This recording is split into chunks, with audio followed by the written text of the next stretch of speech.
তুমি যদি রাস্তায় যে কোনো কাউকে ওয়ার্ল্ড কাপ 2026-এর ফেভারিট লিস্ট জিজ্ঞেস করো, তাহলে তার টপ 3 টিমে বাকি 2টা টিম যাই হোক না কেন, তৃতীয় টিম অবশ্যই স্পেন হবে। আর আজ আমরা কথা বলবো এই টিমকে ঘিরে এতদিন ধরে যে হাইপ তৈরি হয়েছে, এই স্কোয়াড কি আসলেই 2026 ওয়ার্ল্ড কাপ জেতার মতো সক্ষম, নাকি শুধু ওভারহাইপ করা হচ্ছে এই টিমকে?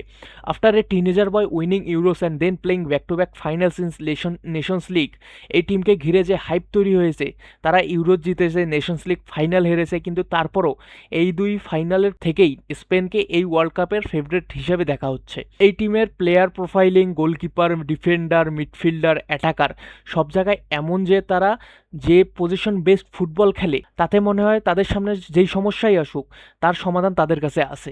দেয়ার are one or two issues we will talk ahead. Now let's talk about Spain national team manager Luis de la Fuente. এই টাকলা গত কয়েক বছর ফ্যানদের গালি এবং প্রশংসা একসাথে কিভাবে যে ব্যালেন্স করে রেখেছে এই সম্পর্কে আমার কোনো আইডিয়া নেই।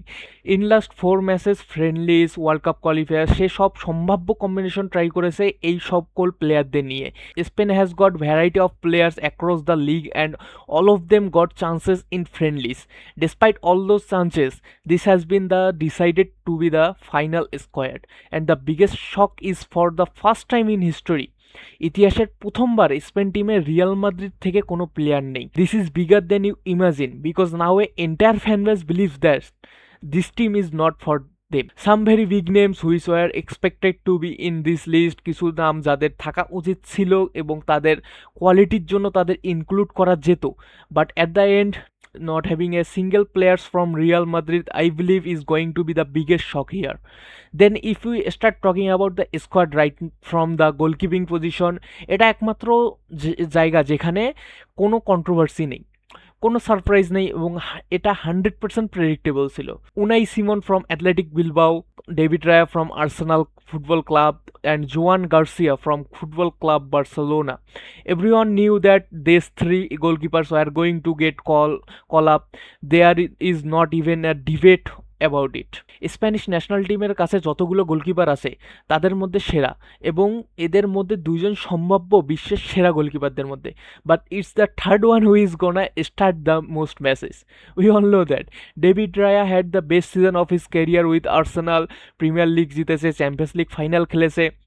Joan Garcia, the best goalkeeper award in La Liga in the very first season at Barcelona was insane. Those who follow the Spanish national team know that David Raya and Joan Garcia are just good enough to start. I personally keep both of them equally favorite, কিন্তু Unai সিমনকে prefer করা হয় কারণ সে অনেক solid এবং proven national টিমে, সে national টিমে mistake করে না এবং সে ন্যাশনাল টিমে সবসময় ভালো পারফরমেন্স দেয়। এই জন্যে লুইস দিয়া ফুয়েন্তে আবার উনাই সিমনকেই বেশিরভাগ ম্যাচ স্টার্ট করাবে। Coming to the defence line, Luis de la Fuente has used a lot of defensive variations in the last few matches, কিন্তু এই ডিফেন্ডারদের সাথেই সে এগোচ্ছে। Cucurella and Grimaldo from left back, তারপর centre back Cubarsi, Laporte, Pubill, Eric Garcia, এবং right ব্যাকে Marcos Llorente এবং Pedro Porro. The expected backline is Cucurella, Laporte, Cubarsi and Llorente. The biggest miss here is dean Huijsen.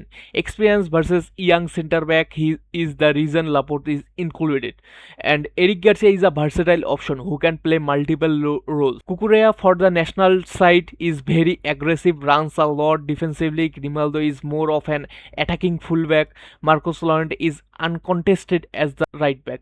I don't think Pedro Porro is gonna start top of Marcos Llorente. Coming to the midfield, this is the strongest part of the team. Pedri, Fabian Ruiz, Zubimendi, Gavi, Rodri, Alex Baena, Mikel Merino, a stacked midfield of the Spanish national side. Rodri will play defense, Pedri and Fabian as box to box. তাদের প্রতিটি situation এর জন্য সমাধান আছে। The biggest surprise here is undoubtedly গাভি, কারণ ফার্মিন লোপেজের যদি ইঞ্জুরিটা না হইতো গাভি ওয়ার্ল্ড কাপ স্কোয়াডে আসতে পারতো না, কারণ খুব কম গেম টাইম ছিল এই সিজনে। ও পুরো সিজনই ইঞ্জুরিতেই ছিল, ইঞ্জুরিতে কেটে গেছে তার পুরো সিজন, খুব কম মিনিট পেয়েছে, কিন্তু যেটুকু মিনিট পেয়েছে গাভি খেলছে, টপ নচ পারফরমেন্স দিচ্ছে। আমরা সিজন শেষের দিকে দেখতে পাই গাভিকে ওয়ার্ল্ড কাপ স্কোয়াডে জায়গা করানোর জন্য ফ্লিক ফ্রেঙ্কিকে বসিয়ে গাভিকে অনেক গেম টাইম দেয়, যেখানে ফ্রেঙ্কি নেদারল্যান্ডসে শিওর স্টার্টার, তাই ফ্লিক হচ্ছে গাভিকে স্টার্ট করে এবং এবং Flick loves Gavi as well de la Fuente also. Absence of Fermin Lopez will be a major hit, কারণ ফার্মিন লোপেজের টপ সিজন গেছে এইটা অ্যারাউন্ড, সে হচ্ছে 30 প্রডিউস করছে এই সিজনে, এবং স্পেনের এই টিমে Fermin could have been an X factor considering Spain's striker situation where Fermin could have be an big goal threat. Now let's talk about the attack line. Talent is filled completely in this attack line. Oyarzabal is like a fine wine. Nico Williams has not been consistent. Lamine Yamal, if he is fit, he is the best player in the world. Ferran Torres is more physical, more direct. Borja Iglesias scored 18 goals and he is great in aerial also. Dani Olmo can play everywhere, but I am not really convinced with Iremi Pino. Victor Munoz is a trump card. If there is even 1% absence of Lamine Yamal, even if you try Iremi Pino or Marcus Llorente, the creativity, the lack of player depth there, because even if you think of playing Iremi Pino, or if you probably play Llorente on second half, which that was tried with Atletico a lot of times inside this whole season, to me still it feels that they are a better player option being probably could have helped them.